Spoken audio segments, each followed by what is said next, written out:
If you're a business owner and you've just made £1 million in turnover, you probably think you've made it. But in reality, this is the point where a lot of challenges kick in for businesses.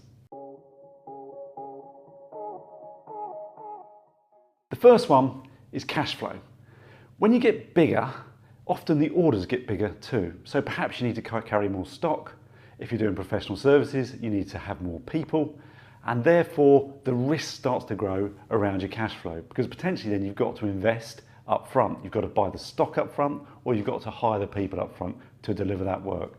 And that naturally can create pressure on cash flow, because you have to pay the money out first before the money comes back in. The second area is tax pressure. As you get bigger, if you get over to that £1 million mark, you're quite likely to be generating profits, and those profits are going to be liable for corporation tax.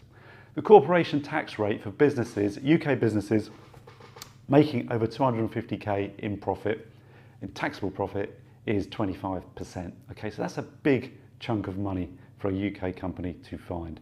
And that, for a small business, is due 9 months after the year end, so they need to be planning for that cash flow. And very often, we see companies not planning to pay that tax over.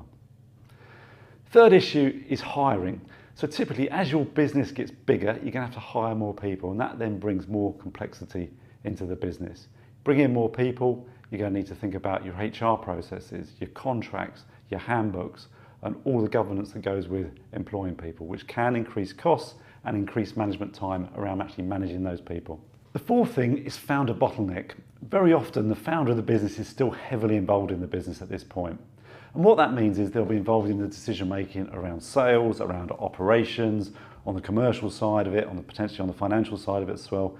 And that involvement then can create a bottleneck in the business, because all decisions tend to go through the founder.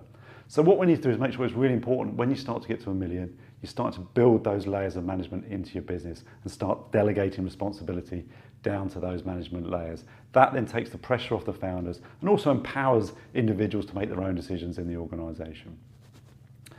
The fifth area is credit risk. As you get bigger, your invoices are probably going to get bigger, which means your exposure is going to be great. So if you are not paid for a particular invoice, and that is a large invoice, that can have a material impact on your business, on your profitability if it goes bad. So you need to make sure that you've got adequate credit control processes in place to ensure your invoices are collected in a timely way.